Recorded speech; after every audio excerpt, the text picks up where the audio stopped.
Glorious.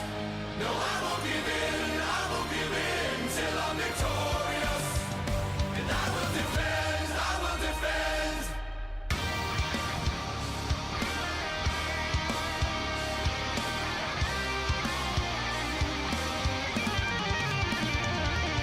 Glorious. No, I won't give in. I won't give in till I'm victorious. And I will defend. The following announcement's been paid for by the Savvo N Stubby Show. Quiet on the set. Can we please have quiet on the set?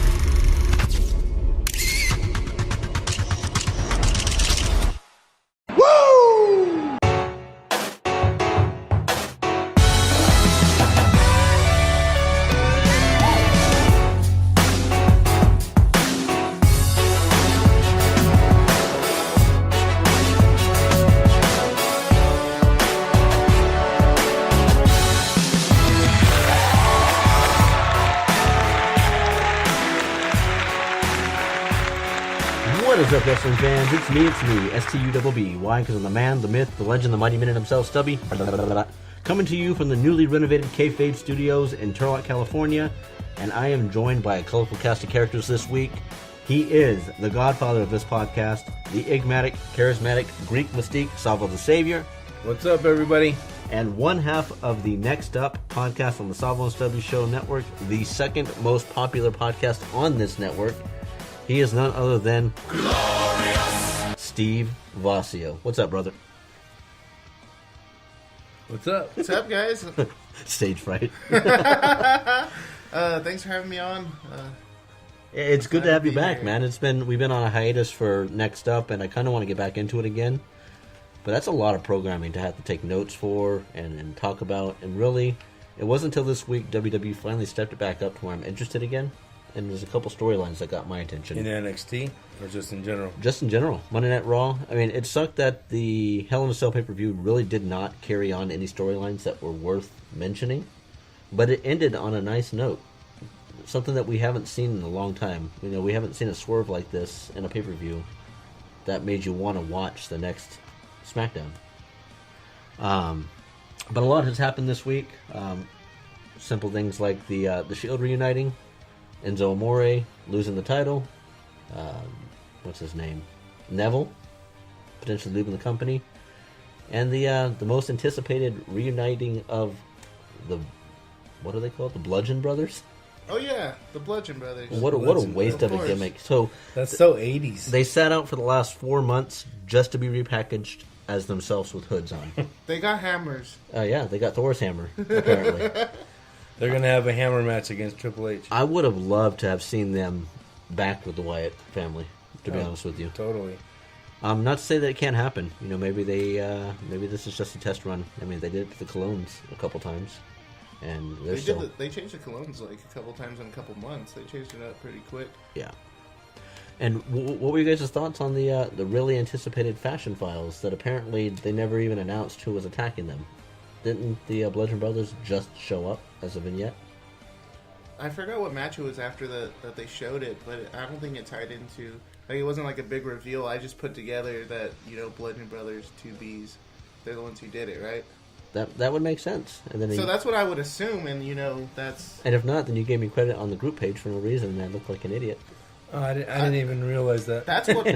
But the only reason I jumped to that conclusion is because that's kind of how we anticipated them to come back as the ones who were Yeah, and attacking the. technically they are Fashion 2Bs, Bludgeon Brothers.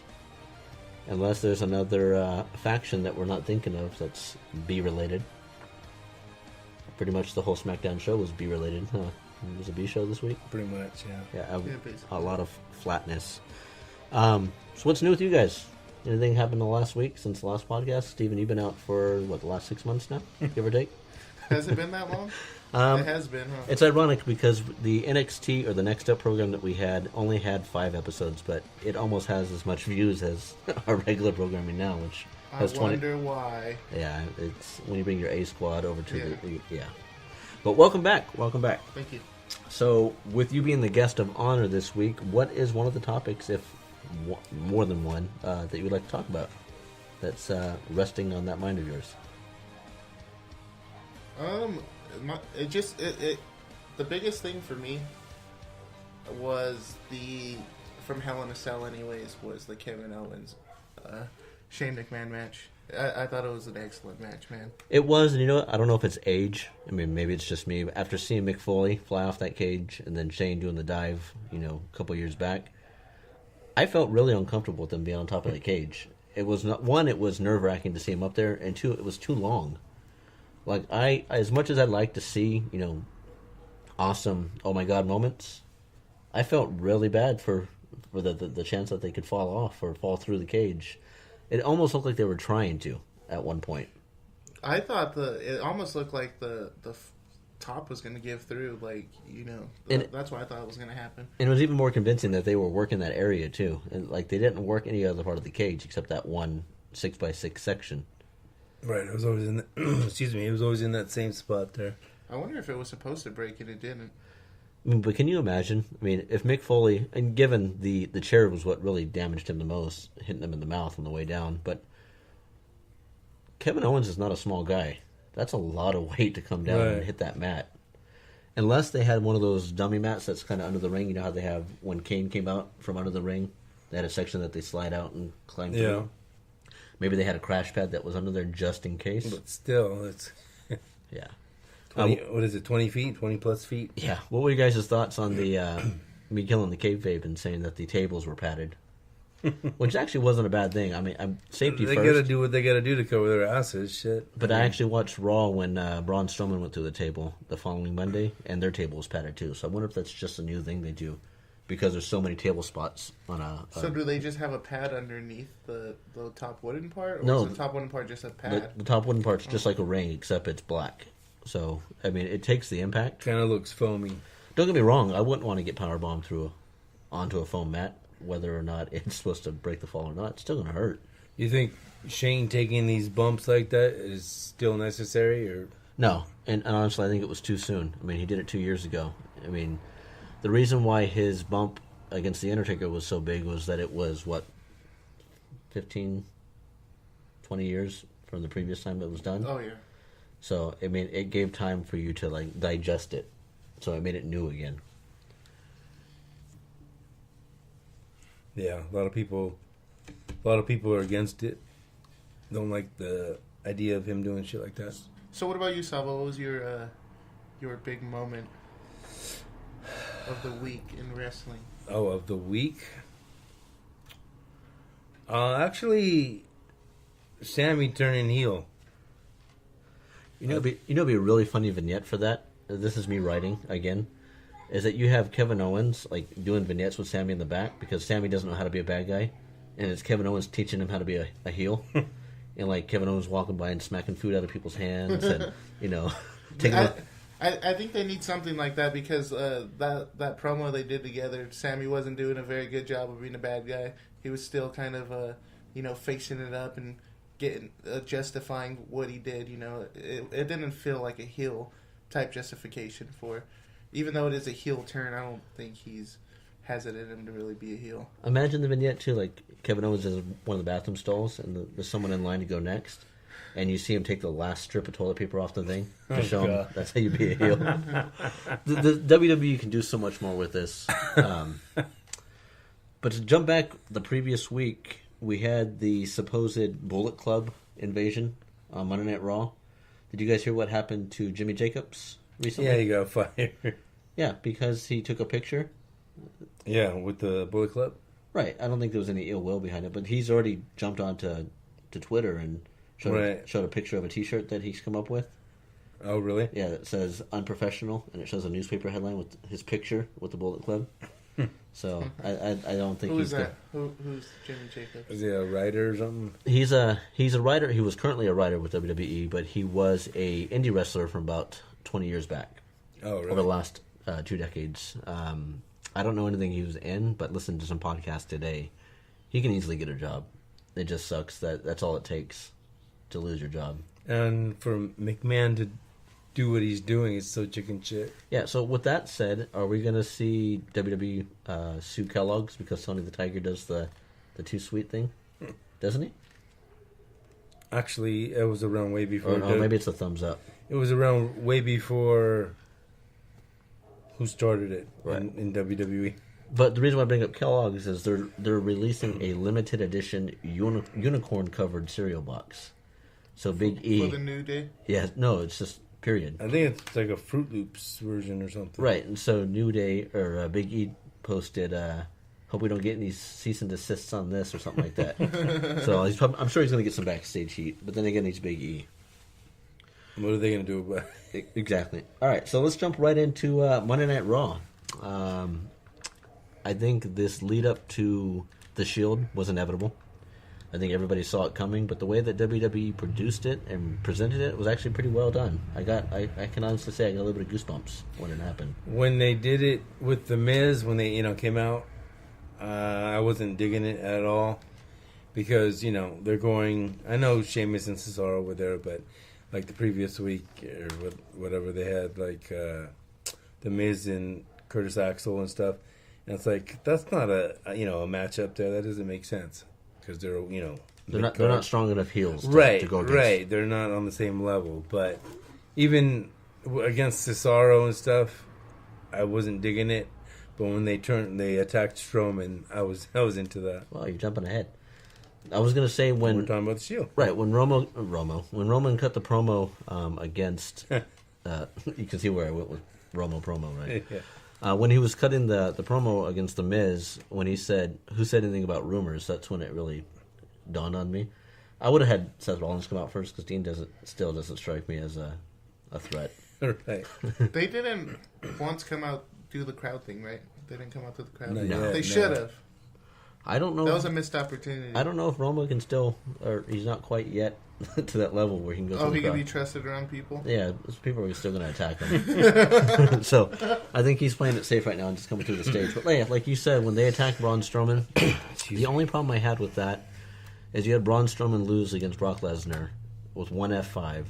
You tried to build him back up by having him squash wrestlers, and then you have three guys who are supposed to be baby faces attack one heel, who now becomes a babyface because he got bullied by three good guys. So it's just backward logic on that. I don't see you had to throw in three baby faces. Who the fuck cares what they are? I think they're throwing too many people into that whole feud because you have the Miz Taraj, then you also have the Bar, and then now you have Braun Strowman, and it's all them basically versus the Shield. But who else is it?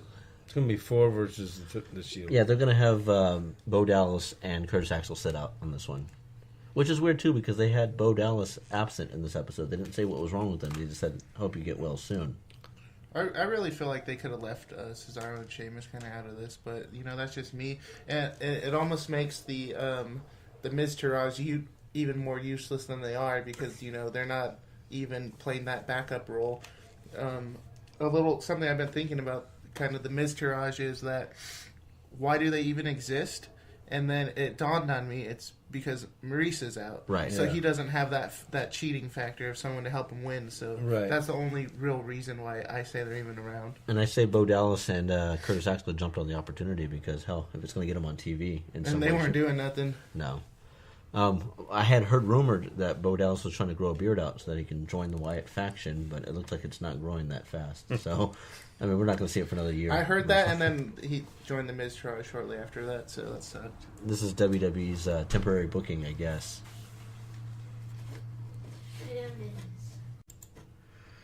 All right, so with that said, we have the whole Enzo Amore issue, or Enzo no More, some can say. I say issue because apparently one Neville did not appreciate the fact that the way he's been treated and the way he's been booked through WWE. Oh, is that why he wants to be released? Because he had to lose Enzo? That's part of it, and he was actually scheduled that Monday to face Enzo in a non-title match as not the main. I don't think it was supposed to be the main event. It was just supposed to be a non-title match, and he was supposed to lose to Enzo. So it wasn't that he left Raw; he never showed up to Raw.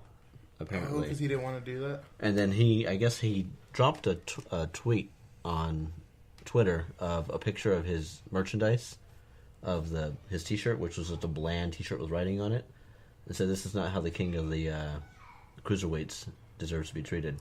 Not only that, but WrestleMania, I think it was him and Austin Aries opened up the show or something, Right. and they didn't include that on the DVD, so he doesn't get any royalties. Which I can understand to an extent, but at the same time, I'm sure he's making a pretty penny. And I don't know how much is asked of a wrestling superstar, but at the same time, you made it to the big stage, man. It almost seems like he's throwing it all away, but at the same time, he has his own, morals and his own. Oh, he can make a lot more money Pride. on the indies easily. Yeah. I mean, he's got a gimmick. Even if he just Neville's his name, they can't exactly use creative properties. Right. What's his first name? I always think Aaron Neville, but that's the. I can't sing like Aaron Neville. He's Adrian Neville, right? Adrian, there you go. It's still an A. There's no, another. that's his real name. Yeah, there's another A we could have used for the game. Oh man, I'm still thinking of an O. We're stuck, but Do you remember Oksana? Yeah, She was with Santino, wasn't she, for a while? maybe. Okay. What are you talking about? Oh, the game with the wrestlers. We're playing Roger and Oz. Kevin Nash That's in right. WCW. That's right. We might just have to throw a version of that game. We'll give the Wetback and Crack. We might get a cease and desist on. You tried to open the show when we did a test using your gimmick or copying my gimmick, and I was going to put a cease and desist on that. Go ahead and say how you were going to say it. I don't remember. He was like, "What is up, wrestling fans? It's me. Oh. S-A-V-V-O." Yeah, that's right. That's right. Like, that's copyright infringement. I'm going to put a cease and desist on that. But, so yeah.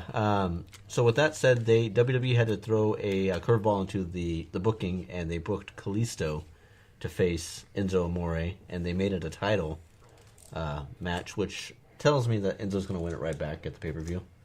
I think this was kind of like a screw you, Neville, for backing out. We'll show you that we can move other guys up. A lot of people are not liking the fact that Kalisto is the face of the 205 division. They said that Enzo's run was way too quick. The guy wins the belt, 3 weeks ago? The title? Sorry. Well, he wins it within a month. Right. And then they bring Kalisto in a week ago. So they had this long-running feud for 7 days just to have Kalisto come in and take it. The funny thing about it is they're both difficult to get along with. On top of that, Enzo proved ratings-wise that he was actually drawing interest to the 205 division. So I don't know if they just now bank on the fact that Enzo can talk and doesn't matter what part of the 205 he's in, whether he's just a talking gimmick or if he's the main event. They're going to get interest. Right. It's kind of odd that when you look at Enzo and Cass, you a year ago or so, you would have always thought that Cass was the one who was going to make it out of the two, and Enzo was going to kind of become irrelevant. I believe Cass is injured right now, but it's quite the opposite right now. I don't really see, even when Cass comes back, he can't talk. He has no charisma. So I never expected Enzo to be the one to really make it out of the two, and no one really liked Enzo at all. Until, when they moved over to 205 Live, it was kind of unexpected, how much people embraced him on his own. I didn't even expect. And now there's a lot of, like you said, backlash for him losing the title so fast. That's how over he was. Yeah. And it's funny, too, because when Enzo cuts his promos, he gave himself a title. He's a certified G and a bona fide stud. But when he talked about Cass, he's just 7 feet tall, and you can't teach that. So, that was his credentials. He's 7 feet tall. Yeah, and Enzo still does the soft thing, so he took that with him. Yeah. So, Cass has nothing. Yeah. Certified G, bonafide stud. How old are we? This is high school? Oh, yeah, but WWE puts a cease and desist for putting up the too sweet sign. No, I know, but it's like everybody loves that shit, and it's just like, annoys me. We are 18 You don't minutes. like Enzo? I don't like the introduction, that whole SAWF. It's still over. Why was it over in the first place? Because it's catchy. That's and not how you people- spell soft. It's funny. We're 18 minutes into this podcast. We didn't even mention that we're out one player, Roger Tripp, a.k.a. the Cracker, a.k.a. Tripp Rogers, a.k.a. I guess you call him the anchor for this show. Roger, from last I heard, mono is the kissing disease. I don't know what the disease is. I don't know what the disease is for sucking, but you must have that because you suck. and you sucked. That's why your throat hurts. Wow. Wow. But yeah, that went over really well, huh? Went over like a what was it, a fart in church? Stubby came up with that an hour ago, and he's been waiting to say it.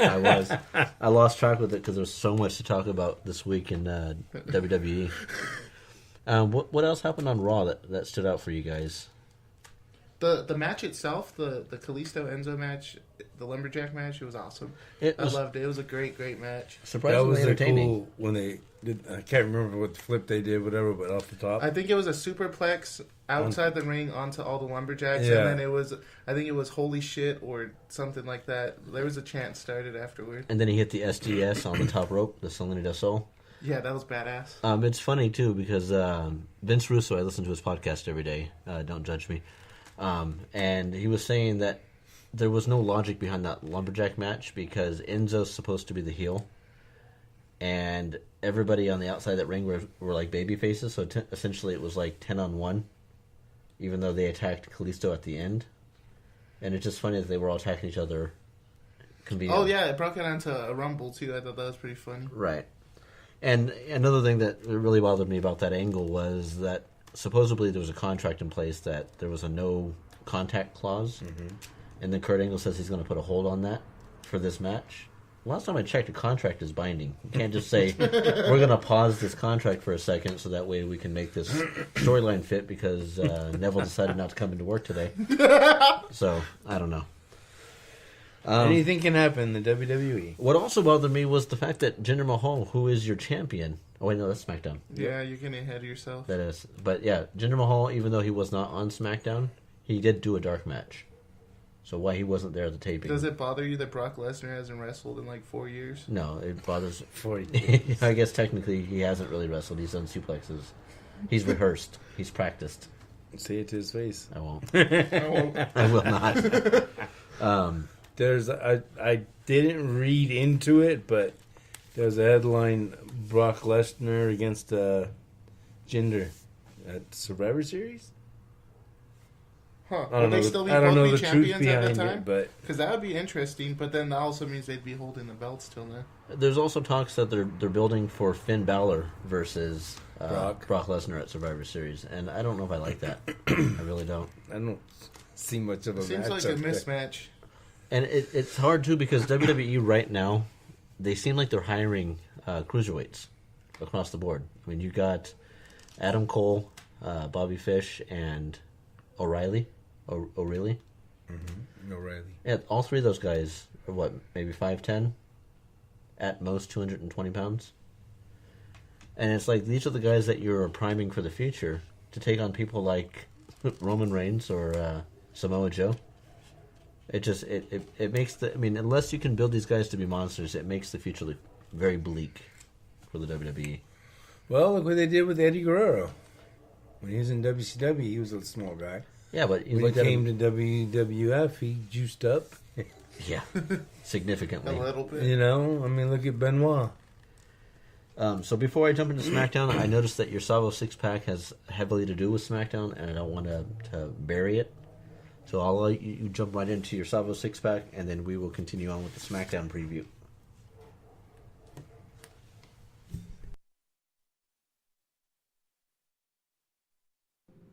Hey, give me a beer. Give me 4, actually. You know what? Forget that. Give me 6. This is a Savvo six-pack. Bitches!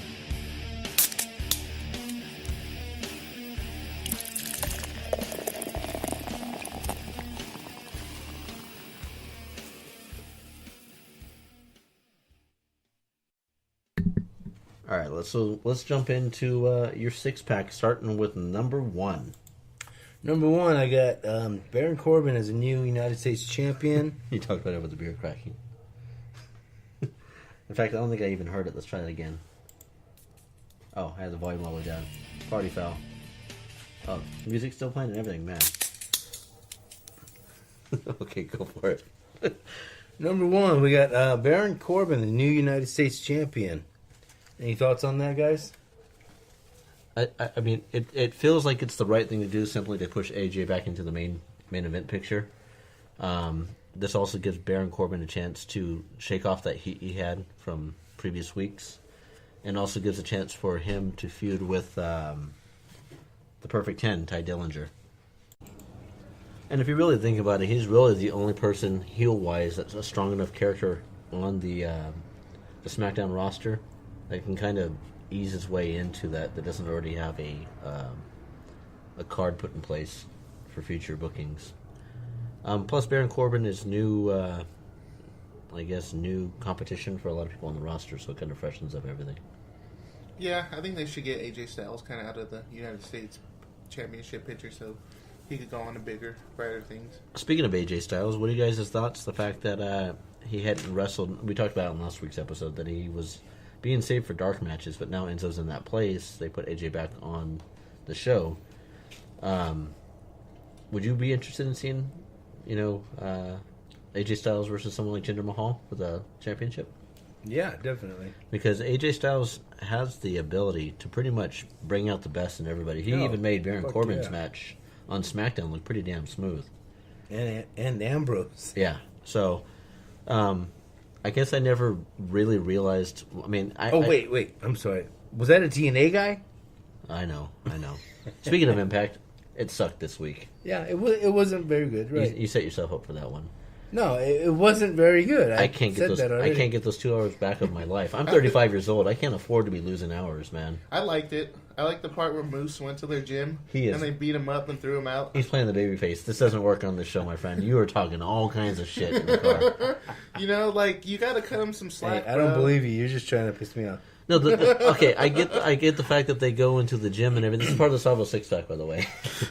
That they go to the gym and everything, but the lady behind the counter just sits there and lets them smash shit up, and then doesn't call the cops, and she's like, bye, at the end.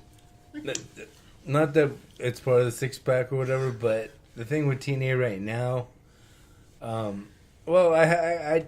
it was good. Right now it's kind of shitty. Look what they're doing to Abyss, Rosemary. My biggest hang-up still the same hang-up that I told you weeks and weeks ago. Impact is not on a strong enough network.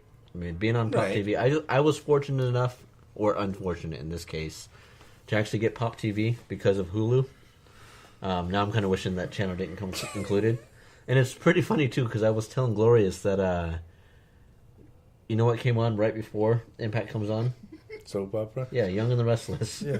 So I guess they're just trying to drag the audience from The Young and the Restless over to a crappier produced Or maybe they just consider it to be a soap opera. Yeah, but it's like you go from Young and the Restless, which is one of the longest running soap operas on TV history, to just jumping over to a D product. It's just, are you wanting your viewers to stop watching the Pop Network at that point? One thing I noticed that, I haven't watched GFW or Impact, whatever, in a while, but when I was watching it, I noticed it was very, very heavy on the promos and the vignettes and the backstage stuff. And, it almost seems unnecessary when you're that shitty in that department, Like, they should put more emphasis on the actual wrestling. Because when you watch their wrestlers, they have some talented people and the matches are okay. But there's too much of the cheesy, terrible, terrible promos. I think that's what really kills it for me. Well, according to Ed Nordholm, they are repackaging Impact Wrestling to where it's going to be less story-based and more wrestling. Which, WWE's tried that with a 205, and you can see how that went over. But the one thing that I believe they have head over heels over WWE is the commentating. There was never a moment where Jeremy Borash seemed like he was dead on the mic. There was so much enthusiasm. Didn't matter if it was an elbow drop. Didn't matter if it was an entrance. They sold every second on the microphone. Now, I understand your beef with it from last night's episode, whatever. But and for the record, Matthews is a much better commentator than Michael Cole and pretty much everybody on that commentating roster. That's like me saying, "Oh, you gotta check out a match with Vader," and you watching like a match of today's with Vader.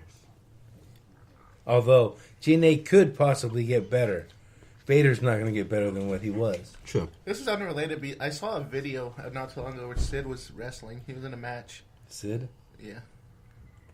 That was really unrelated. No, but he's old as fuck and he's all fucked up and he's still wrestling. Oh It's yeah, awesome. you gotta make. I mean, I'm all for it if you can make money. Look at the Rock and Roll Express.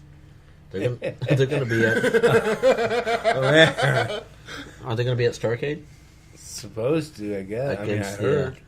I mean, if you. Against Gallows and Anderson? How bad do you got to be as Luke Gallows and Anderson to know you came back to be potentially one of the biggest factions that has ever seen WWE since the DX and whatever, to now wrestling the Rock and Roll Express at a non-televised WCW themed I wonder. live event? Wait, that they're gonna wrestle them? Yeah, That's crazy. I wonder if they're doing that to make, like, see, look, you see what WCW was? Shit. you are so stuck on the fact that you think WWE is trying to bury WCW. They bought WCW. Why would they want to bury them? They bought him to bury him. They bought him to bury him, to shut him down. No, I mean they shut them down, but they still carry the likeness and they all the rights to it. I mean, but then again, But it's they not- don't respect it. But it's also not out of WWE's way to bury their own product either. I mean, they punish and penalize people like Enzo Amore by giving them a push and then taking it away, giving Baron Corbin the Money in the Bank and then have him cash it in to lose it, just to punish a guy. Yeah, but so what are you going to expect? Everybody who wins the Money in Bank's going to be the next champion? No, but you don't just have him lose it in such a whim. Like, it was obvious the timing was because of shit he said on the internet. And especially to John Cena, who, you know, people already accuse him of burying everybody. Yeah, and so then now- he goes and loses it. Yeah, to so now John you're just Cena. making the validity that John Cena buries people. See, but that wasn't Cena's choice to isn't he being told, or, you know... I sit here and I criticize the product and say how I would rewrite it and everything, and I don't give enough credit to where credit is actually needed to be given, because it's one thing to say, hey, I'd write the story this way, but you have to make sure that the wrestlers can actually act that out. You got to make sure that it fits to a future storyline. There's so much that goes into play. So I'm going to let WWE write. I'm just going to give my take of how I thought it would make it better, but I can't honestly say that I can write better than that because we don't know all the moving parts. Yeah, and then if you think about, like, the behind the scenes, like, I've seen them, they have a room of writers. I don't know how many writers they have, but there's multiple writers who are working on multiple different stories. So it's a lot of... The problem with it's that, though, is a lot to balance. I've heard about the backstage on that, and I don't know if you've ever heard... Well, you don't listen to our podcast, which you claim. Which you don't deny, which is pretty awesome. You're like a glorious heel. Haven't seen one episode Yeah. or listened. But on the one of the previous episodes, they were saying that there's over 20 writers on the staff, and it's not the same writer for every wrestler. In 1 week they'll have that story, and the next week it's a different writer. So you got multiple, and you see what happens at work when you've got multiple people trying to work on the same task, and if we're not all communicating, Exactly. it fucks everything And up. then that's why, you know, sometimes you'll notice a story will start, and the next week or a couple weeks later they drop it completely just because, you know, they're going in a different direction now. Oh, you mean like the fact that we had the Bludgeon Brothers, who the last time we saw them on TV was against each other. Now they're friends and working as a tag team.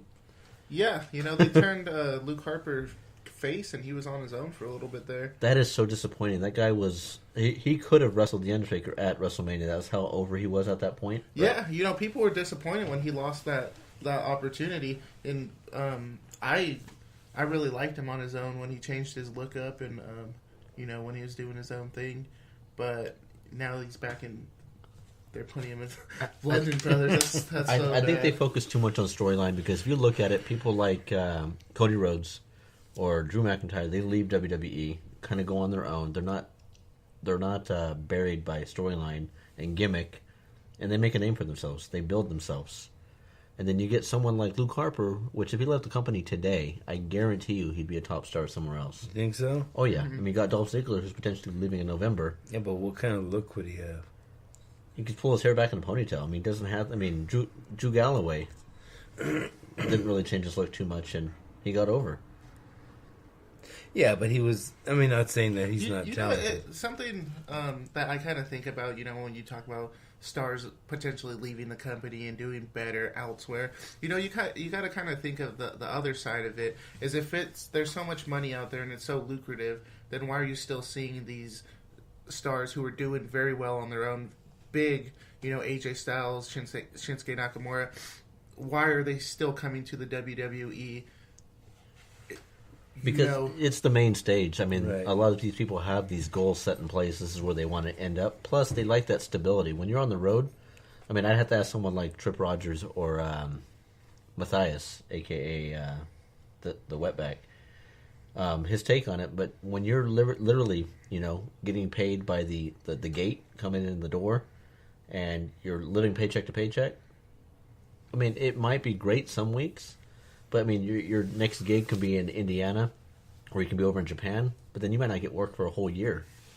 So when you're with WWE, you're locked into a contract, you got that stability, plus you got the merchandise, you got the recognition, and it's a platform. So if AJ Styles ever wants to leave, the guy's in his 40s, and he looks like he wrestles in his 20s. If he ever wanted to leave, he's got that recognition on TV now. Even though he was already over, he's built a brand for himself. Not only that, but the merch alone. I mean, Oh, yeah. But not every wrestler leaves and does well for themselves. I mean, Swagger. partly was the booking, but you look at Damian Sandow. He was over as a gimmick in WWE. And then TNA turned him gay. I actually kind of like that gimmick. I thought it was original. No, really. It's funny because you talk about like, I dated this chick, and I broke up with her and I turned gay. It was like Damian Sandow used to be in this really nice relationship in WWE, and then he went over to Impact and turned gay. He started off good over there, I thought. They don't still do that. Is he still Aaron Rex? He's gone. Yeah, I was going to gone? say he's gone. All right, number 2.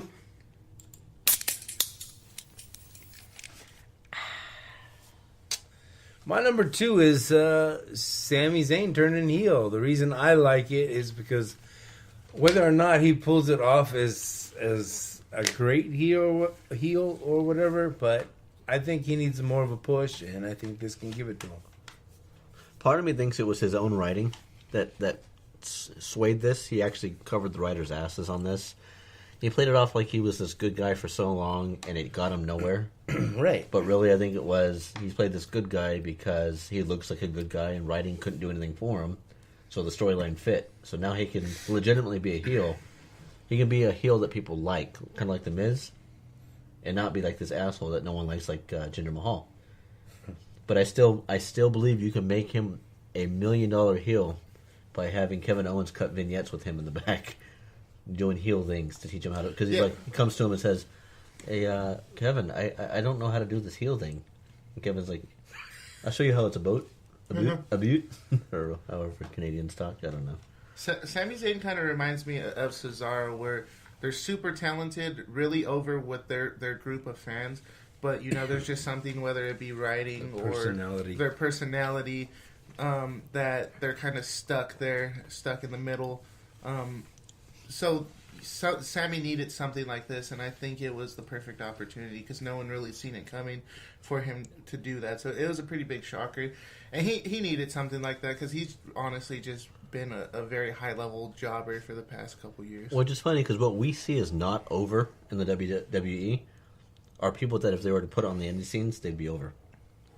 Someone like Cesaro, someone like Dolph Ziggler, someone like Sami Zayn. These guys that are not getting TV time because they don't have a relatable gimmick are people that if you put them on the indie scene right now, they'd be making money. Right. Easily. Because they're talented people. They just don't have... Like Apollo Crews, another good example. What was your push or your hashtag? BCW? BCM? Or BCM? Black Careers Matter? Poor Apollo. I mean, that guy is money. He can wrestle. He's got the look. He's got the athleticism. He doesn't have the personality. And unfortunately, these guys sit over in NXT for 2-3 years. What are they doing over there if they can't get the mic skills down? Dusty was teaching the communication skills. Enzo had to know how to wrestle. I mean, he just doesn't wrestle, but he had to know how to wrestle to be able to make it to the main roster. Because WWE's not going to put you on the main roster just for mic skills alone. If you can show one guy on the roster in history that could only talk, then I'll change my tune. Everyone had at least some kind of ability. Right. Well, yeah, and exactly. then if all you have is talking, then you pair him up with some, you pair him up accordingly. It would They're be, the manager. it would be great if Enzo all of a sudden's like, you guys think I couldn't wrestle? You're talking to a hustler, and then this guy just hustles and goes and wins the Intercontinental title because he can actually wrestle. Yeah, and I think that had to do with booking because, now it's kind of shocking to everyone that he actually has a little bit of wrestling skill because before when he was with Enzo and Cass, it just seems like he was booked to look weak and booked to basically get his ass kicked. It's funny because he's wrestling like, how when Stone Cold and all of them got established, they didn't have to do as many moves. Yeah. He's wrestling as if he's established. He's literally fast forward 10 years. He's not established. He's just wrestling like a little bitch. What's funny? We bypassed on this, and I want to get your take. I'll talk to you guys after this. Remind me about Bray Wyatt after we leave the Salvo 6-pack. Were we on number 3? Yeah. Number 3.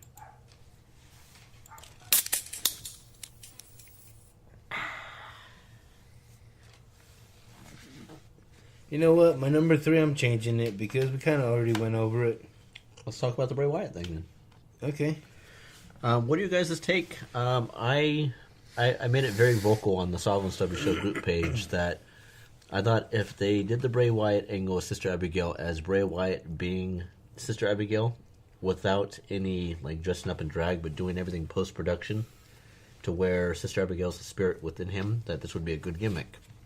However, I've heard such negative feedback on the fact that they did it very corny, very cheesy, very B-rated, which is ironic because WWE has WWE Studios, which they have production value if they really wanted to. Yeah, they made movies. What was your guys' take on the whole Abigail angle on Monday from the last 2 weeks? So was that effect on his face? Was that just post-production effect on it, or was that a veil of some sort? Yeah, it looked like it's some kind of netting or something over his foot. It's funny, it looked like they merged the face, But yeah, it also looked like that too. and then at one point it actually looked like he was wearing makeup. Like, Because his eyes were like really dark. you remember the clown character thing and the Hills Got Eyes, where the guy's like real evil looking? Yeah. It kind of looked like that, except more feminine. So, which, honestly, me personally, if it in fact is some kind of clown makeup, that would be the scariest character, because I don't like those. For me, I say this a lot, but it's just another missed opportunity.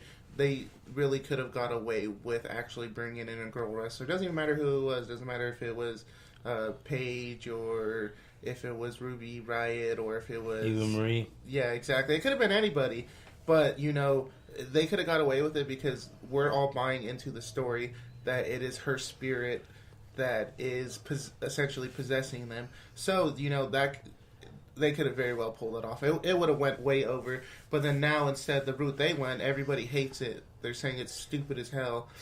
But I haven't lost faith in it. I think it could still be pulled off correctly, but it would have just been better if they would actually use the actual person. I have 2 ways I would write it. I'd write it before they did this angle, and I have a way they can write it now that would save it. The before angle would be Bray Wyatt's in his rocking chair, or they're cutting a promo in the back, and there's a mirror behind him, and you have a special effect, almost like the ring, how the girl's coming out of the TV, but you have his hair part, and it sounds kind of corny, but you see Sister Abigail on the back of his head, almost like he is in fact being possessed by this creature, or this spirit. That'd be creepy as shit. Do everything post-production, still make Bray Wyatt Bray Wyatt, but the way they can save it now, so you can make Sister Abigail be a real person. Don't introduce her yet in the ring, but have her leave his body, be a physical person there backstage in the vignettes, have her enter his body again, and then when he's in a match, have the lights go out and have him get under the ring and have her be in the ring. And you can do this to where Sister Abigail really is a person. I've kind of thought of something similar, which it would essentially just be a regular girl who's a wrestler, whatever. But, essentially, this sounds stupid, but he does a ceremony where he essentially Draws puts her? her into a girl's body. That's fucking stupid. Wait a minute. I'm just kidding. Imagine if they tried to do the House of Horrors thing again, and Sister Abigail actually, because it's going to be... And she's in there. It's going to be pre-recorded, so she can actually leave his body. The lights flicker for a second, and boom, she's there. The whole gimmick's just getting stupider the more we talk about it. I think they can make him a dark character if they do it correctly, but they're slowly fucking it up. fucking. They've fucking- slowly been fucking him up since he won the title. I still thought there was a chance to bounce from that. Simply, you can say that he's delusional. That's why he's losing all his matches and everything, and it's because of being possessed. But now that he's coming out looking like a drag queen, I don't know. They should just paint his face white. There you go. Just Paint his face white. put Boo on his T-shirt. He's a ghost. There you go. That's probably what they're gonna do. Paint his face white. Boo. All right. Do you have what are we at, number 4? Okay, Number 4. number 4. Hey, is that power thing on? Because my laptop's not charging. Is that power box on? This one? Yeah. Is it plugged in anywhere, Sava? It doesn't look like it has any juice. Number 4. Number 4, we saw Emma won the, 5-way match? You know. Before you even get into that, I don't know how many more fatal 4-ways, fatal 5-ways, or fatal matches that I can see on Monday Night Raw or SmackDown. You know, But you like the tag team one? Yeah, but they talk about breast cancer awareness for the month of October. Mm-hmm.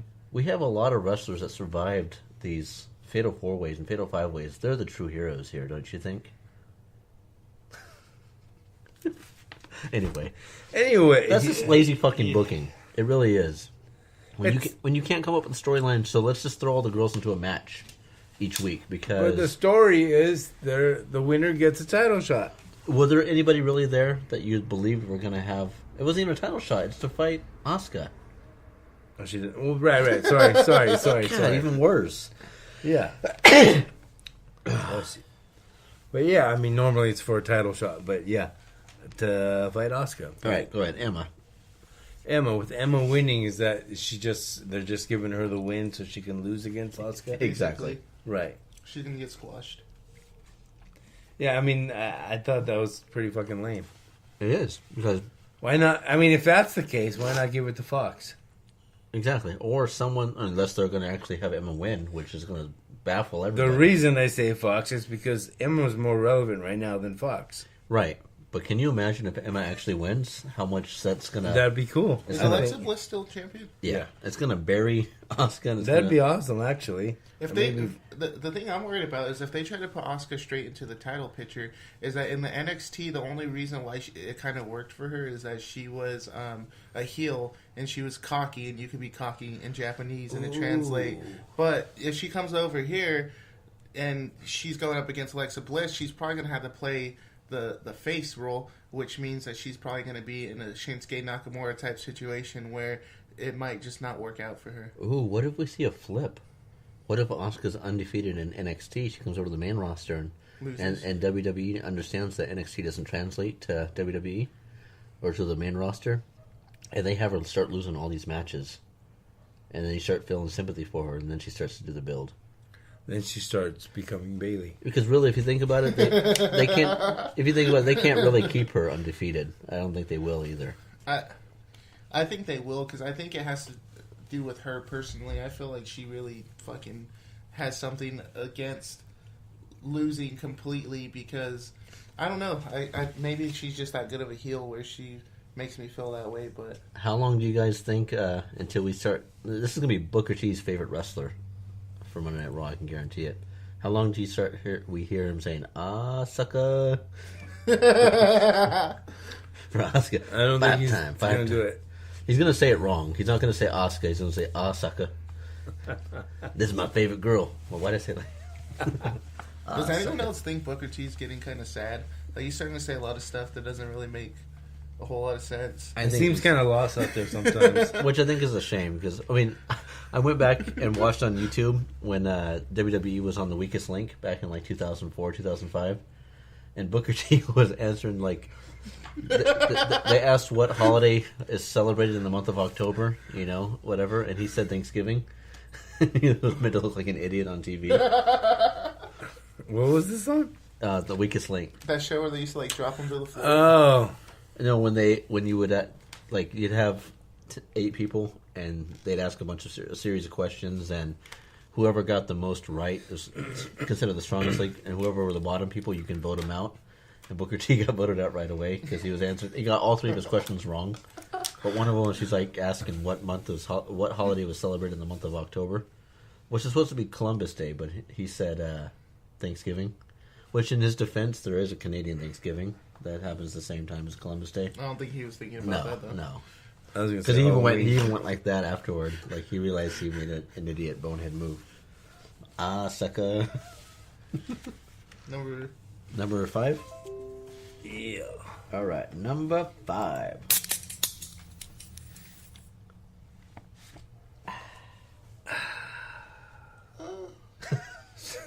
So Elias is getting some heat, I guess, for using Undertaker's move. What move did he use? The Old school?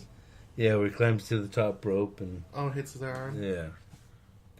Which really is that? Who the fuck cares? That was always the Undertaker's worst move. Well, That is the lamest move ever. here's the thing why I would think he's getting heat. Because the Undertaker's not officially retired. Because he didn't ask for permission. Right, which is fine if you're still active as a wrestler, but if you're not active as a wrestler, it shouldn't matter. I don't think. Regardless, it shouldn't I know matter. Tyler Breeze asked him, but Tyler Breeze didn't technically have to ask Christian if he can use the Unprettier because he's not with the company anymore. But he did it as a courtesy, which again, that wasn't his signature. It wasn't his finisher. It was a signature, but pretty much everything he did was a signature if you thought about it. But if you're a heel like Elias and you're getting heat for using someone else's move, like, does it really matter to you? Because you're getting heat. Are we Still gonna heat. see Elias versus Undertaker for using his move? Give him a And tombstone. he'll beat him too. Yeah. I like what they're doing with Elias, though, because Yeah, I like in him. NXT, like, he was just a jobber. Over here, they're building him up pretty well. I gotta ask you guys, who wears it better, Aiden English or Elias Sampson, as the performer that doesn't really perform really well? Elias Sampson's way better. You think so? I like Aiden English, Samson's way better. I actually look forward to Samson. even though he doesn't really sing a song. His guitar. I like to hear what he's gonna His talk guitar shit playing has about. gotten a lot better. Yeah, But I guess when you don't have all that time for wrestling, you can learn how to play the guitar. cat talks a lot of shit. He doesn't. Doesn't. Oh, that's me, huh? Yeah. What about you? What do you guys think of Boring Us? Huh? Boring Us. I don't want to talk about it. Glorious Bobby Roode versus Dolph But- Ziggler. I got one thing to say. Beer money. Actually, two. It Factor. I don't like the glorious gimmick. I don't know if you Sorry. guys caught it during. What a dick! No, it's just not. It's a Flair ripoff. First, you try to take my Number one. my catchphrase, and then you try to sit there and bury his gimmick. That's really shady of you, dickish. I'm just saying what I feel, man. I don't know if you guys caught it, but the promos that they had him and Dolph Ziggler on SmackDown. Horrendous. I don't know if Bobby Roode forgot his lines or they were expecting a crowd reaction that they didn't get. Because I think that's why it felt so awkward, because it was so silent that you could really tell the pause in between. Something went wrong, dude. Something went because wrong. Bobby's like, we'll have a rematch next week, and Dolph waited for a second. He's like, oh yeah, he's like, yeah. It just seemed so. Yeah, it seemed almost like they were improvising it, but then they just drew a blank. Yeah, that's horrible improvisation. Improvisation. There you go. So is that your Salvo 6-pack? Oh no, we're on. You have a number 6. I got don't one you? more. All right, number 6, and the most important one, correct? Well, it depends which one. I have a 7 too. Well, let's make it a baker's half dozen. Let's go with number 6 first. Okay, there's rumors that Ricochet is leaving New Japan. Correct. Do you think he'll be headed to WWE? He will be, but there's one problem. He is still under contract with Lucha Underground till the end of season 3 of their. So at least until they air it? No, until they're done recording it. And they are actually scheduled to be done recording next Wednesday. So once that is up, he has a 90-day no-compete, Right. which will put him into January. So if we are going to see Ricochet, expect to see them at Royal Rumble as a He's looking badass. surprise entrance. He is badass on the indie scene. and he is badass on a not so governed Right. federation. But When he could do the crazy shit he wants right, to do. and that's the problem they had with Sin Cara. When Sin Cara came over, Sin Cara was doing he was known to do some crazy shit, and WWE would not allow him to do half the moves that he wanted to do. Stuff that required like pile drivers and neck breakers, and they don't use words like that anymore because they have to be head conscious. So I think Sin Cara asked for his release. The problem is WWE had some kind of contract with him, and they got the intellectual properties for that name, so they easily put somebody else in the gimmick. Like they already did. Yeah, and so Sin Cara, I don't know where he's at now. If he's going under a different name. So the guy, himself isn't with the company, but the character still is? Yeah, Okay. that's some shit, The right? costume is. Right, which is shit because he came in with it. It's his stuff, but I'm sure he got loopholed in But the was he contract. the original one? He wasn't the like imposter Sin Cara? No, he was the real one, and Okay. he was the one that was doing all the stunts. He was with Lucha Dragons or whatever. Yeah. In the very beginning. Then they had somebody else step in. I wouldn't be surprised if it was like Primo or. Did he have the tattoo like over here, or was that the fill-in guy? See, I think that was the fill-in. I'm kind of on the side of people who kind of dread seeing some of their favorite wrestlers come to the WWE. It just, in fear of them getting ruined. Ricochet's not my favorite, but he seems like somebody that, he would probably lose a lot of his fans and a lot of respect of his fans for going to the WWE. Because they would water down his moveset, and he would most likely be competing in 205 Live. He will, and he'll spice that division up, but I don't know how. I mean, if Neville is pissed the fact that he got buried in the 205 division, I'm sure they're going to do this exact same thing with Ricochet, unless he has that power to negotiate his contract. Now, is Neville overreacting, you think? I don't think so, no, because... I mean, part of the business is getting each other over. Right, and if you look at it, though, Neville is one of those guys that has pure ability. He has the look. He has the gimmick. Is it any different than James Ellsworth beating AJ Styles 3 times? Yeah, because James Ellsworth is not stuck in a division that's going nowhere. But that's the thing about Neville, though, is, he wasn't doing very well on the main roster. You brought him down to 205 Live, and he actually did something good for the division. He held the title for a while. But, in my opinion, I think they could move him back up to the main roster. I don't think he's so small where it would really be an issue. What I don't understand is how much heat did Austin Aries have to have in the back to not be able to win the title against Neville, even after WrestleMania? But you have someone like Enzo Amore come in and do it. First. Where Austin Aries has a pedigree in what he does, and Enzo is more of a gimmick than anything else.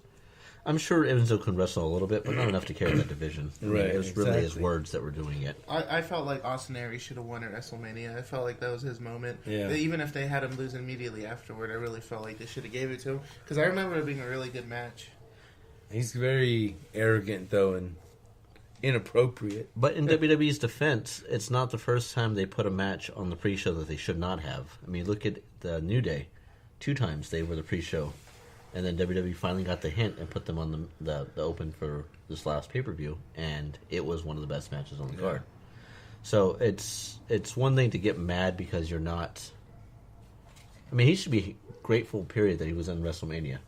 Whether or not he's on the credits or the actual DVD, the pre-show is still WrestleMania.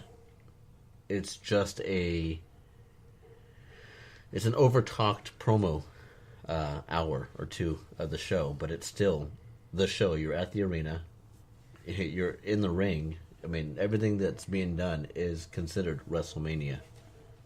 He can say, he can tell his kids later on, I headlined. And they'll say, prove it. And they'll- He headlined the show opener. You were just on the pre-show, Dad. Shut up. Okay, so let's think about it this way: if you had the New Day, if they didn't have a pre-show for this last pay-per-view for Hell in a Cell, New Day would be in the exact same spot. They open the show, yeah. so it's essentially the pre-show. It's still the show, though. So I don't understand the gripe, me personally. Do we got the bonus number 7? Sure. Number 7. Oh, beer's broken. There you go. Okay, number 7. As we've somewhat touched on earlier, and I'm sure you guys everybody knows about it. The Global Wrestling Network. And that's why I didn't want to bring it up, because he's going to be an asshole about it. And all he's going to refer to as one fucking episode that he watched when they're in their lowest. Wait, is that what's called now? Global Wrestling? It's the network. No. So they have a WWE network. But before you continue, For anyone, it's $7.99, and they're also going to get other organizations. Wow, that's a really good deal. What else do you get? Such as AAA. They're trying to get Ring of Honor. Oh, man. babyface. That sounds like a really good deal. And you can actually see when they were good and see who's laughing Hey, last. you're peeking out the mic there, dude. Calm down. Wait, a quick question about that, though, is I remember hearing something about the rights to the library of the old TNA stuff. Who has those rights? It would be on the network, on this network. Okay. So the WWE never acquired rights to that? No. Correct, they did not. Okay. And from what I hear, NWA stuff is not allowed to be on WWE Network right now because Billy Corgan owns the rights to that federation, that territory. I don't know if there's any NWA stuff on the network. Do you know? I know there's Georgia Championship Wrestling, which was a part of NWA. I guess the namesake itself, NWA, is owned by Billy Corgan, and he's putting a cease on that because he wants to rebuild the product. The reason why I was laughing, because you said that this guy watched one episode. One episode was enough, to be honest with you. At least for Okay, now oh god, here we go. And I did not know it was an actual network. I thought GFN was an app, just a phone app that you can look at clips and stuff. I didn't know it was an actual. It'll be like the WWE network. I would just be. 24 hours, 7 days. I would be pissed because you got Jeff Jarrett, who pretty much convinced him to take on the Global Force name. Now he's taking the rights back, so now you got a network set in place using partial namesake based on the his word global. Right. Is there any other federation around that you know of that uses global in it? No, but Isn't global. isn't just convenient? So, Savvo, I gotta ask you, since you're probably the biggest TNA The only- GFW fan that I know, This guy is. are you a gonna hater. pay for the network? Honestly, I would, but honestly, with the WWE network that I do have, I don't have all the time to watch it. And I think so- the streaming sites are getting kind of out of hand because Yeah. in order to watch all the wrestling you want, you got to get the New Japan streaming site, and then I think Flow Slam is one of them for some of the like indie shows and stuff. Good I think news. Flow Slam's one. Good news. You can just wait a year in WWE. You can watch it on the network. Yeah, when they buy it. But I mean, already there's 3 hours of Raw, there's 2 hours of SmackDown, there's 2 hours of TNA, there's there's a pay-per-view a month. I'm a huge mark for WWE because I don't know if it was just the content for this week, but those hours were not enough. I caught myself watching 205 Live. I'm going to go home tonight and watch NXT. But I was intrigued by the direction they were going, but they kind of disappointed me. The SmackDown wasn't that great. But Salvo brings up a good point. Is it too oversaturated? Just like WWE and wrestling in general. Well, more specifically, the WWE. Is that the reason why a lot of these people aren't getting a chance to shine? Because not everybody can be, at the top, obviously. So you have all these really, really talented people that are going to waste just because, there's no space for them. There's too much going on. There's oversaturation, but at the same time, it's not enough because they focus on 6 storylines for each show, and only 6 storylines. WWE currently has over 200 people under contract, and we see 36 of them each week on TV. So there's almost 200 people that are not being used that are under contract. I mean, when's the last time you saw Heath Slater. There you go. Right now. Exactly. R-Truth. Yeah. Yeah, what happened with him and Goldust is just... Yeah, I mean... Goldust beat him. It's over. one he's match gone. or whatever. And I get it, your draws are these big guys like Roman Reigns and whatnot, but you can make other people big. Well, that's how you build Put them in a stars, stable. Well, Put them here's in a what faction. Here's what you do too. That's, That doesn't always work, though. But if you think about it, is oversaturation of seeing the same matches each week doing anything for you either? How many times do you want to see Seth Rollins and Dean Ambrose fight The Bar? or variations of each other. Over the last month, we think we've seen every variation possible. Right. We've seen them as a tag team. We've seen them solo, a one-on-one, with each person individually. I wouldn't mind seeing Reigns and Rollins against them. But let's look at it this way. Imagine if you got Reigns, Reigns and Rollins versus The Bar 1 week. Then we don't see Reigns and Rollins for another week. We have somebody else that hasn't got any time. And then you just rotate that out. You think they're going to disappear because you were off TV for a week? I think at one point WCW was doing it like that, weren't they? Where you'd get someone like Eddie Guerrero and Rey Mysterio who would get some spotlight 1 week. Then you wouldn't see him for a week or two. Then you get Diamond Dallas Page. I don't think so. No. Anyway. I know what you mean, though. Kind of like spreading it out. Yeah, we don't necessarily. I mean, they're proving it that we don't have to see Brock Lesnar every week for him to still be relevant. But We barely see him at all. Oh, right. would you rather see? We don't see John Another- Cena at all. Would you rather see another Ambrose Rollins against The Bar, or would you rather see Heath Slater in the match? What? Would you rather see Ambrose and Rollins against The Bar, or a match with Heath Slater in it? What? Sorry. That was my Stone Cold. It wasn't very good. I don't want to see any of them anymore. I've seen too much of it. Well, I'm just saying that kind of goes into what you were saying. I don't know.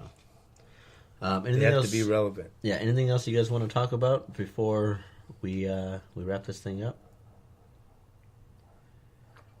I do want to touch on the fact, I think I mentioned it while we were getting ready to do the Salvo six-pack, that you have your world champion, Jinder Mahal, who was rumored to be doing press media over in India, and that's why he was not on SmackDown show. But then I was told that he was, in fact, at the show doing a dark match. I don't mind that because, like I said, I can go without seeing a wrestler for a week and be fine. But there are a lot of people that think he's not in that position to be a world champ, and that it's making it even worse when he's not. You got two champions that are not on TV. He's supposedly injured too. That's what I heard too. Shoulder injury, I think. Also, do you think we talk about this every week? Do you think that the internet is ruining wrestling for us? Because we know now that Jinder Mahal is in fact going to be on the India tour, and that he's doing a title defense in December, which He tells could us lose it and regain it. who would he lose it against, and who would. Nakamura. I don't know who's he going against next. They haven't built nothing up. He beat Nakamura, so There's rumors that AJ Styles is his next opponent. What are your thoughts on that? I think it should be John Cena. I know that sounds stupid as hell, but it's bound to happen. Like, John Cena's not done yet. They're gonna give him that last chance to break the record, and I think. Why not at the moment? Why not? Because John Cena is actually not scheduled to be back until December 22nd, I believe. He's got a show for SmackDown on the 22nd and the 27th, and I think he has a show for Raw on the 28th. So he's doing filming right now for, I guess, the Transformer spinoff movie with Bumblebee. So really the only person that's really in place to do that would be AJ Styles. AJ Styles. Right. What also is your guys' take on I talked about this, all these new factions forming, or tag teams that are sprouting up. Do you think that betters the product? Because someone like Dolph Ziggler, if you teamed him up with someone like Finn Balor, I think you get both people over. We saw this past SmackDown, we had Shinsuke Nakamura and Randy Orton. I already deemed the team Shin's KO. I think that would be a cool tag team, and I think you get both guys over again. Give them a title run. I'm not feeling that one. No? Nah. Why not? I don't know. It just. I don't think putting people in the tag team or putting people in the faction solves everything. Because, what they'll try to do is they'll make the social outcast just because they don't have nothing to do with Curtis Axel, whatever. They're not doing nothing. Let's put him in the faction, see how that works. So, just so many failed factions and tag teams just really, makes me kind of weary. Do you remember what was that last one? The League of Nations or something like that? And I'm not talking. I kind of like that one. Yeah, I'm not talking C-level factions like the social outcasts. I'm talking, people that should be A-level, but they're not getting promoted correctly, like Orton. I mean, hell, as far as we know, Rusev can be Jinder Mahal's next opponent. There you go. I mean, at one point, let's make Rusev great again. Yeah, really. Yeah. Speaking of factions, do you think the reason why they haven't really done anything with the Bullet Club angle, because they very well could have just ripped it off completely. They still can. They Balor still Club. can, but the thing is, it almost seems like they're avoiding it on purpose for that same prideful, weird reason that they just want to crush the competition and they don't want to give them no credit whatsoever. So they're kind of avoiding the Bullet Club thing altogether because that's how much they hate the Bullet Club existing. I would agree with you, with the exception that they are promoting Balor Club T-shirts to the fact where he's wearing it on a regular basis, and they're selling it in the WWE store. What I could see happening as early as Survivor Series is that this feud with Bray Wyatt ends with the club reforming, and then you've got potentially the Wyatts coming back together with the Bludgeon Brothers, I guess, if this gimmick doesn't go over well in the next couple weeks. But the club can come to Finn Balor's rescue. aid. And now you've got the club, you've got the Shield, and you've got the Miztourage all in place where we got all these feuds, these factions forming up. And we still have a superstar shakeup that still hasn't really come into play yet. There's talks that AJ Styles is coming over to Raw. Braun Strowman's going over to SmackDown. There's a lot that can be put into place. I think WWE hasn't shown all their cards yet. Best indicator is watch these random matches they put together, because for a while there we saw like the Bar versus each individual of the Shield. Then we saw Braun Strowman versus each individual of the Shield. Now all of a sudden Braun Strowman's in a four-way or a four-team against the Shield. So it's like all these things are getting put into play to see how they work with each other, and then it turns into something. So if you see a random match like Ty Dillinger versus Baron Corbin and AJ Styles, they're testing the waters to see if Ty Dillinger can go up against Baron Corbin and carry a match. I don't think he's ready yet, but in the future he will be. I think he'll eventually get that push. Remember, I'm a big Ty Dillinger guy from the beginning, and I got made look like a fool because he's pretty much been a jobber all the way through. But when you see these random matches, they're not random matches. We're not putting the storyline together, because everything that's come together so far was slowly built off little matches that we never... If you listen to commentating, as hard as it is, they give hints all the time. Yeah. So, that's all I got to say about that. I like the fact that you're wearing an Impact t-shirt. Yeah, it's a James Storm shirt. So there's two fans, so you're not alone. I know I'm not alone. There's It's 200. It's a good show. There's 200,000 other people too. Steven, you're an ass. Did you hear him? What he said? No, It's a good show. it's been better, but they still got They're good in talent. a rebuilding phase. Okay, this is the longest Salvo six pack. We're gonna let you out of here, my friend. You ready? Anybody want a peanut? And that right there was the Savvo six pack. I'm so wasted. What? This is why we can't have nice things. You know what's funny too? Speaking of anybody wants a peanut, I guess they have a display set up for you at the grocery store That's right. I with the wonder where likeness that of was at. one Andre the Giant near the what is it, the bulk? The bulk nut section. People want you nuts, Salvo. I only got two. Can you say it? Anybody want a peanut? Anybody want a peanut? Speaking of old wrestlers, that was kind of a random segue, but October 12th was the birthday of one Dusty Rhodes. So I thought maybe we can talk about him for a second. What are some of your Okay. fondest memories of one? Oh, they go back to the Son of a NWA gun. days against the Four Horsemen. They followed him driving to the, studio, whatever. And when he got out of his car after he parked, they jumped his ass and tied him to the truck and beat the shit out of him. I think they broke his arm there. Yeah. In the memory of Dusty, do you think that they could? I know he's only got one little run left in him, but you think they can turn Goldust into an image of his father and do the whole cowboy version of Dusty? Because Not if he's wearing polka dots. not that one. The cowboy. Sorry, hat. Roger. No, the cowboy hat and the vest. Honestly, What was your favorite era? that's always been Dustin to me. Because I was gonna say, if you look back, I remember seeing him in a flatbed truck match. Yeah. And he was That was pretty crazy. Didn't he have that gimmick where he had the vest and everything? Yeah, he was called the Natural, yeah. Yeah, that's what they should do with him.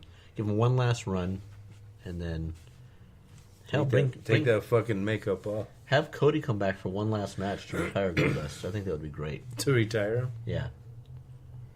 And then you find out Goldust is over on the indie scene with his brother. A month later. Did you know that... Okay, this kind of has a Dusty influence to it. Say it in Dusty's voice. Which part? What I'm going to say from now on? No, any part that you feel comfortable doing. Okay.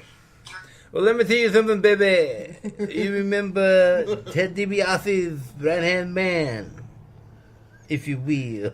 No, Vincent. Yeah. He was actually... So Virgil was Vincent, right?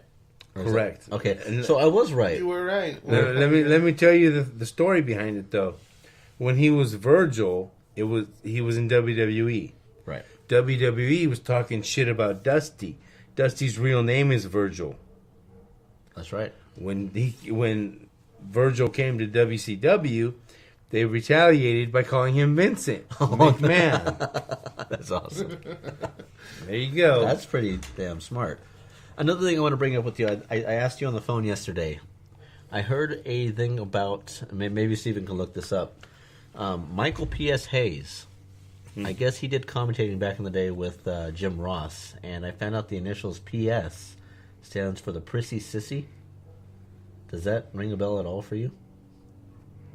Me? No. Steven's like looking that up. I am. I don't know. I mean, I know they called him Michael P.S. Hayes, yes. I don't know what the P.S. stands for, though. We'll find out. We can't have this. Purely sexy. Yeah, I was going to say it's probably something sexy, but then you guys would say, So make some comments. I wonder if someone had a list, but they just that it said Prissy Sissy. It said purely sexy. In my defense, it sounds the same. Yeah, so I guess that's really all I have for this week. Do you guys want to do a quick couple minutes of the game show that one Wetback and Crack a Power Hour carry on their show? The wrestling name Are game? we allowed to? Yeah, we just gotta change the name of it. We'll probably get a cease and desist, but it's okay. It's a fun game, you guys. Come on. It is. We'll play a couple rounds. We don't have a timer to... We should do a timer, that way if you can't come up with something in 30 seconds, you lose. 30 seconds is a long time. That's fair, because it usually takes me about that long to come up with one. Okay, so who wants to start? I'll start. Wait, are we going in an order? We'll go this way. Okay. All right, we'll start with Barry Windham. W. Warrior.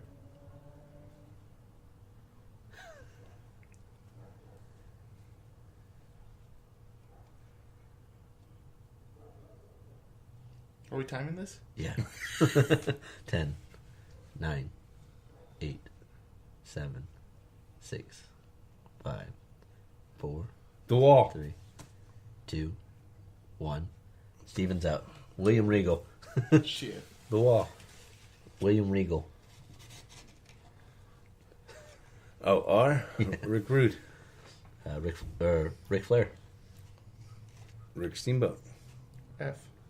Oh, sorry.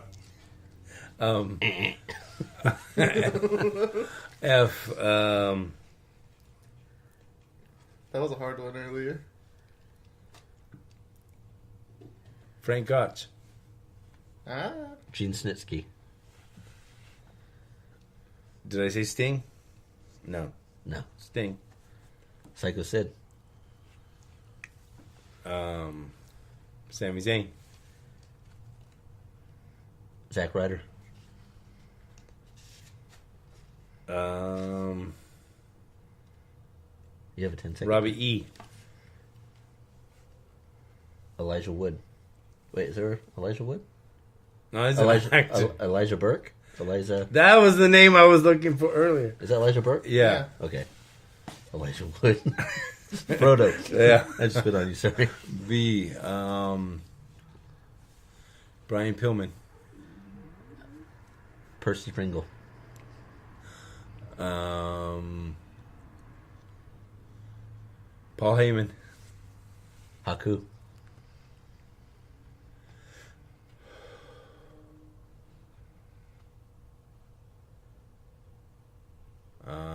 So 8 still. Okay. Come on. 3 seconds. What? How's it 3?